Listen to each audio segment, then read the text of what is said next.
আমার বন্ধুর বউ তাকে ধরে ধরে মারে। কে রে? বন্ধুকে মায়ের খেতে দেখে আমি বিয়ে করতে ভয় পাচ্ছি। এখন হুজুর বউকে সামলাবো কেমন করে আপনি একটু বলুন। এর বাড়ি কতিবে? মানে প্রশ্নটা হলো ওর বন্ধুকে ওর বন্ধুর বউ মারে, এখন বন্ধুর মায়ের খাওয়া দেখে সে নিজেই বিয়ে করতে ভয় পায়, তো সে বিয়ের আগে জানতে চায় বউ সামলাবো কেমন করে। সত্য কথা কি জানেন, একজন সন্তানকে যদি আপনি বেশি ভালোবাসেন, সন্তানটা বেশি ভালোবাসায় বেশি মায়ায় নষ্ট হয়ে যায়। ঠিক তেমন ভাবে যদি বিয়ে করে বউকে বেশি মায়া করেন, ওই বউটা মায়াতে নষ্ট হয়ে যায়। ঠিক কিনা বলেন?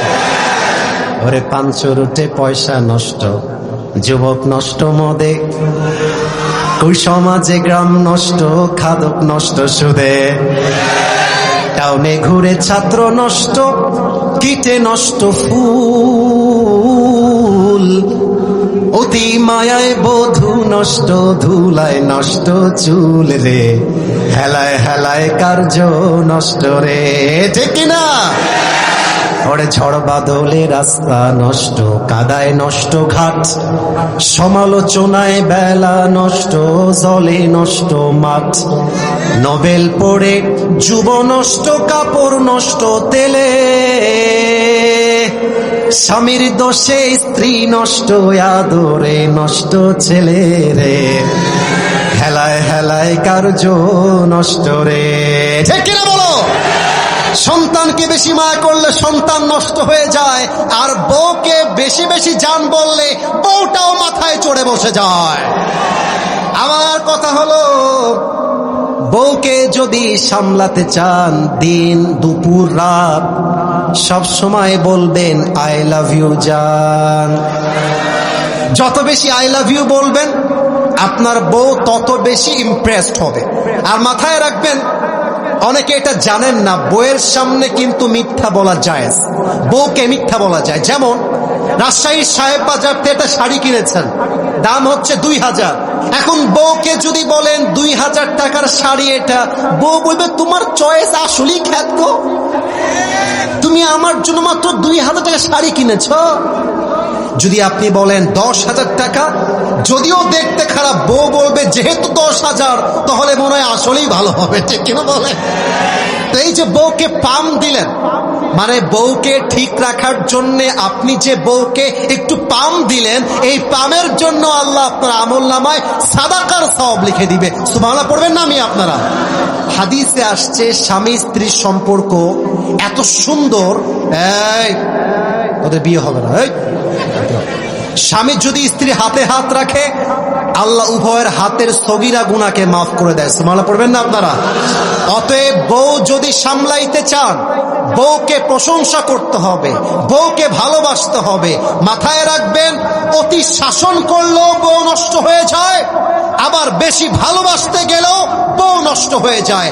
অতএব মধ্যম পন্থা অবলম্বন করা এটাই বীর পুরুষের কাজ। ঠিক কিনা বলেন?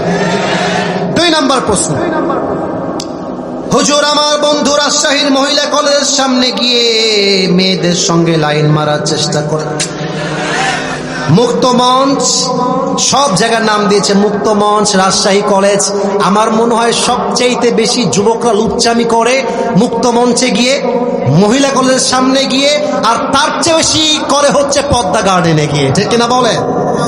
আল্লাহ তাআলা রহম করছে, ভদ্রায় একটা পার্ক ছিল, ভদ্রায় নাম ছিল শিশু পার্ক। এটা বেহায়াপনার কারখানা হয়ে গিয়েছিল। সরকারকে ধন্যবাদ জানাই, এখন সেই পার্কটা এত উন্নত হয়েছে, কেউ চাইলেও নষ্টামি করতে পারে না। আমি এখনকার বিএনপি সরকারকে বলবো, আমাদের মাননীয় এমপি, আমাদের তো মিনু ভাই না, হ্যাঁ উনি, আমি ওনাকে অনেক আগে থেকে চিনি, আমি বিএনপি ভাইদেরকে বলবো উদ্যোগ নিবেন এমন ভাবে যুবকরা প্রেম নয় সোজা বিয়ে করে ফেলবে। যুবক ভাই, আল্লাহ যেই বন্ধুরা লাইন মারে এদেরকে বলে দিও, বন্ধু কট খাওয়ার আগে বিয়ে করে ফেল। কট খাইলে কিন্তু জীবনটা নষ্ট হয়ে যাবে, ঠিক কিনা বলে? আর আমার মনে হয় মেয়ের বাবা যারা আছেন তারা যদি টাকাওয়ালা খোঁজা বাদ দিয়ে চরিত্রবান খোঁজে, হাজারো যুবকের বিয়েটা সহজ হয়ে যাবে। আর এখানে অনেক মায়েরা এসেছেন, শেষ একটা কথা বলে দোয়া করব। শেষ এই আর ভিড়াভিড়ি না, শেষ কথা, এদিকে শোনেন। বেশিরভাগ মেয়েদের চরিত্র নষ্ট হয় একমাত্র মায়ের কারণে। আমি জানি এটা গায়ে লাগবে, বাট সত্য। যত মেয়ের চরিত্র খারাপ হয় এর পেছনে বেশিরভাগ মায়েরা দায়ী। মা যদি ভালো হয় মেয়ে খারাপ হইতে পারে না, ঠিক কিনা বলে? আমি আমার ওয়াজে বলেছিলাম, যেই মেয়েদের দাড়িওয়ালা পছন্দ নয় তাদের জন্য বিটিএস এর হিজড়া ছাড়া সেকেন্ড কোন অপশন আমাদের না।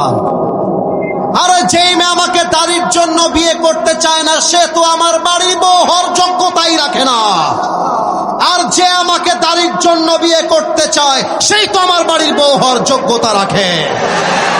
আমার এই মাহফিলে এমন লোক বসে বসে ওয়াজ শুনছে যেই লোকটা আজকে বৃহস্পতিবার ফজর থেকে নিয়ে এসা পর্যন্ত এক ওয়াক্ত নামাজে পড়ে নাই। আছে আছে আছে। আজহারি হুজুরের ওয়াজ খুব ভাল লাগে, শেয়ার করতেও ভাল লাগে, নামাজ পড়তে লাগে না। আচ্ছা, আমাদের যে ঈদটা গেল আপনারা একটু বলবেন ঈদের নামটা কি ছিল? ঈদুল আজহা না ঈদুল ফিতর? এই ঈদুল ফিতরের দিনেও হাজারো মুসল্লি ঈদের নামাজ পড়তে আসছে, ফজরের নামাজটা পড়া নাই। কি বলবো বলেন? ওই কাবার সামনে এক পাকিস্তানি যুবক দোয়া করছে, হে আল্লাহ, मैंने तुझसे कुछ भी नहीं मांगा, सिर्फ एक ही मांग है मेरी, अगर मैं मर जाऊं तो सीधा मुझे जन्नत में भेज देना।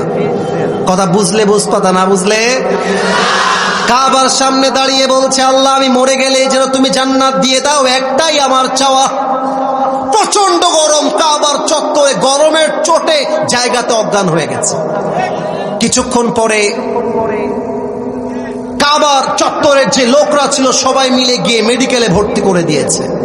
যুবক 2 ঘন্টা পরে চোখ খুলেছে। চোখ খুলে দেখছে চাদরটা সাদা, যে রুমে আছে রুমের দেওয়ালটা সাদা, ফ্যানটাও সাদা, গেটটাও সাদা, সবই সাদা। यार मैं तो जन्नत में आ गया।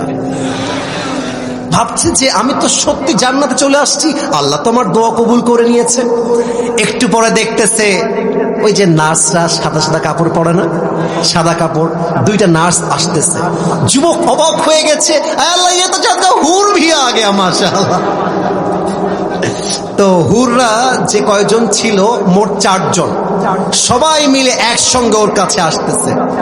তো যুবকটা চিৎকার দিয়ে বলতেছে, मैं जानता हूं कि मैं जन्नती बन गया हूं, लेकिन हूरों जब तुम आ ही रहे हो एक साथ मत आओ, एक एक करके आओ। একসঙ্গে আইসো না, আমি সামলাইতে পারবো না, এক একজন করে করে আসো। তার মানে আজকে মুসলমানদের স্বপ্ন হলো জাস্ট নামের আগে মুহাম্মদ লাগায় জান্নাতে যাবে, নামাজের খবর নাই, দাড়ির খবর নাই, ইমানের খবর নাই, রোজার খবর নাই। বেটা তুমি নামে মুসলমান, কাজে তুমি মুসলমান হতে পারো না, এটা কিনা বলে?